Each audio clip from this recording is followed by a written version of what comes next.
Hi everybody! Kamusta po kayong lahat? My name is Miss Jess at kung bagong bisita ka dito sa ating channel, welcome po and welcome back everyone. For today's video, gusto ko lang pong i-share sa inyo yung nangyari sa akin.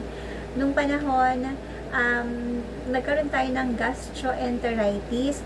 Ito po yung pinaka-description ng gastroenteritis at i-share ko sa inyo dito yung mga symptoms, experiences na nangyari sa akin. Kasi gusto ko lang din na maging aware tayo sa ating mga sitwasyon, everyone.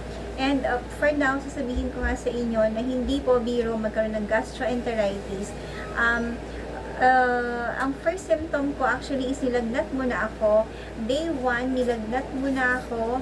And then, ang sama talaga ng pakiramdam ko. Waiting ako noon kung uubuhin ako or sisipunin ako or kung ano pa man yung mangyayari sa akin kasi noong mga panahong yon usong-uso din ang mga lagnat, sipon, ubo, trangkaso. Pero for me, yung first day ko nga is nilagnat ako and then sobrang sakit ng tiyan ko.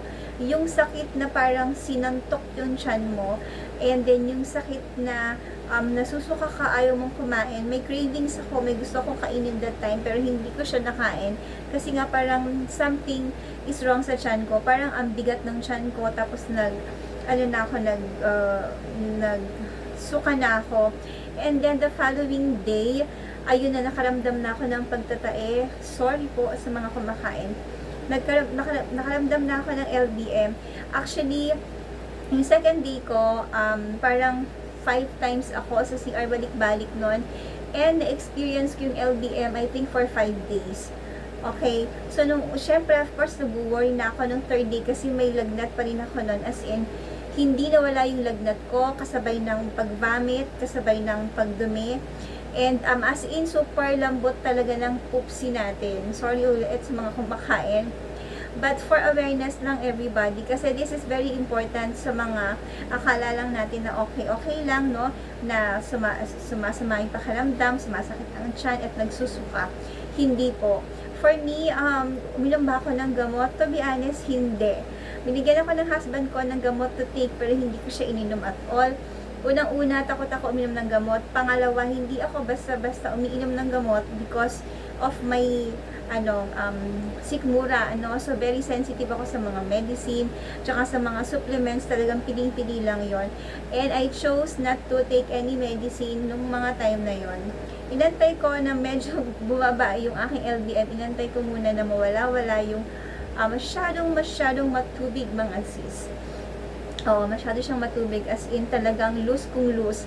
Dapat nasa bahay ka lang nung mga panahong yon. Kasi as in, pag sumakit yung tiyan mo, as in, immediate talaga mapapasir ka. And for me, second, third, fourth, and fifth day ko, talagang nandun, meron talagang dudumi ng sobrang watery niya, everyone. Nung una, syempre natatakot ako, but at the same time, I have the faith na okay din ako without any medication. Yun kasi yung faith ko. Hindi ako maggagamot kapag umokay na yung tiyan ko, kapag nakaramdam na ako ng medyo nag-subside ng LDM ko, saka ako bibisita sa doktor. Okay, anyway, in short, pang 5 araw ko, medyo okay na yung pakiramdam ko, pero, tawag dyan, nag-decide ako bumisita sa gastro.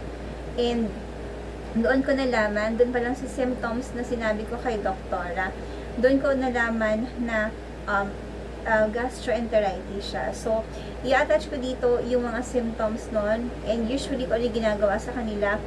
Sabi ng doctor ko nun, it's your choice pa rin kung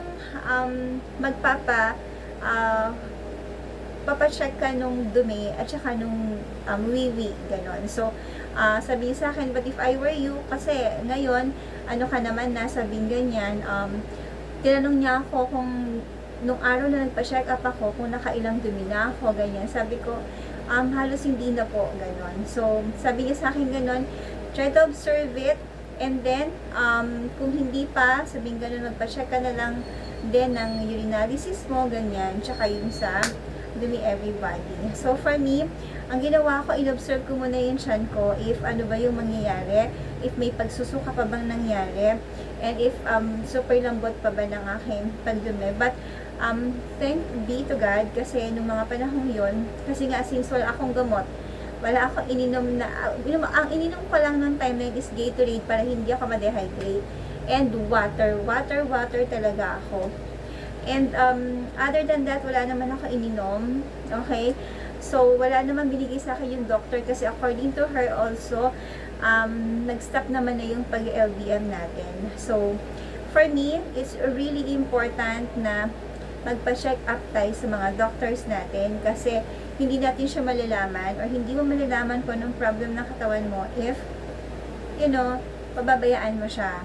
For me kasi, takot talaga ako pagdating sa mga ganyan, especially kapag sa tiyan, kasi yun talaga yung napapansin ko talaga na sensitive na part ng katawan ko. And for me, I really suggest na magpa-check up tayo sa ating mga doctors, everyone, kasi nga it's really very important, especially kung may pamilya ka, may anak ka at may asawa ka. It's really important na magpa-check tayo, everyone.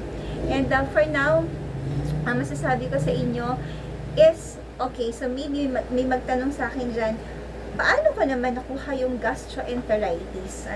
Kasi for me, that's the first time na nalaman ko yung salitang yon from my doctor, from my gastro. And na-realize ko kasi nag-aalaga po ako ng senior citizen na tatay, bedridden, and kung gaano kahirap, no? And I also do cleaning, no? Especially yung kapag dumarating na yung part na umiihi, ganyan, nakadiaper na kasi siya. So, ako yung talagang naglilinis nun.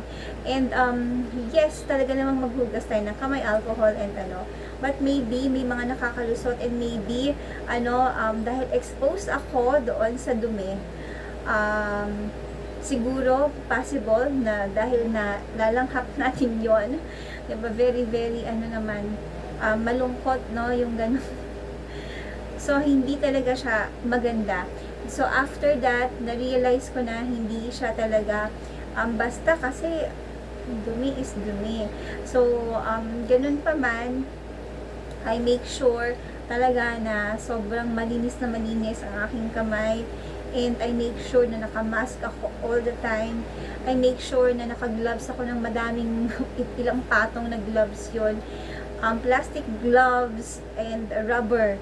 Okay, so try to imagine 4 or 5 gloves, no, sa kamay natin, just to make sure that hindi na talaga siya mauulit, kasi nakakadala yun mangyari sa'yo, especially if hindi ka aware dun sa ganong klase ng sakit. Talagang umagang matatakot ka, kakabahan ka rin. And of course, alam mo naman na kapag may mga sakit, usually napapagastos talaga tayo nang wala sa panahon, wala sa oras. Ang mapapayo ko talaga, everyone, is to of course make sure talaga na super duper malinis talaga. Hindi lang yung kamay mo, hindi lang yung sarili mo, yung paligid mo as well.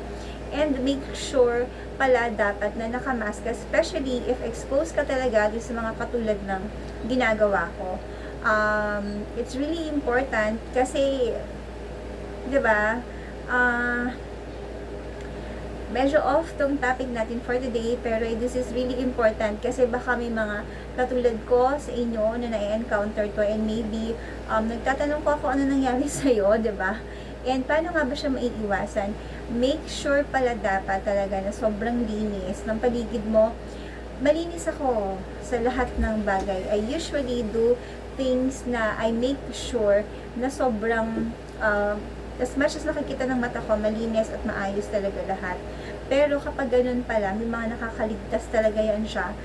When you are exposed sa mga dumi, and katulad ng mga ganon. So,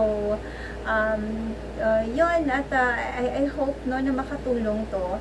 I hope na may maabot itong mensahe na to, kasi nga wala talagang kahit saan tayo, talagang maraming magbibigay ng cause ng sakit, no, sa atin, and hindi talaga siya magandang pakiramdam. Bukod sa hindi magandang pakiramdam sa bulsa, sa katawan din as well, everyone. So, kung tatanungin natin kung may binigay bang gamot si doktora sa akin, wala na po. As I mentioned, kasi ang aking tiyan ay naging okay naman na at gumanda na yung pakiramdam ko ng time na yon, at na-observe ko unti-unti na nagba-back to normal naman ang lahat. So, I'm really thankful na I've learned my lesson the hard way, di ba? Hindi siya, kumbaga talagang experience talaga is kumbaga that will make you a better, person sa bagay na yon, kumbaga. And let's not forget, to always talaga clean our hands. Kasi ito din, syempre, kumakain tayo and all that. Make sure nakaspon and fork tayo lagi, and make sure lang talaga na malinis, na sobrang linis talaga before tayo humarap sa kainan. So, yun lang po everybody, Gusto ko lang i-share sa inyo to kasi for me, it's really important na malaman natin that really, pagiging malinis, pagiging super linis will help us, na hindi na ma-expose sa iba't ibang uri ng sakit, everyone. That's it for today's video. Thank you so much everybody for watching, and hope to like, share, subscribe to our channel. God bless everybody.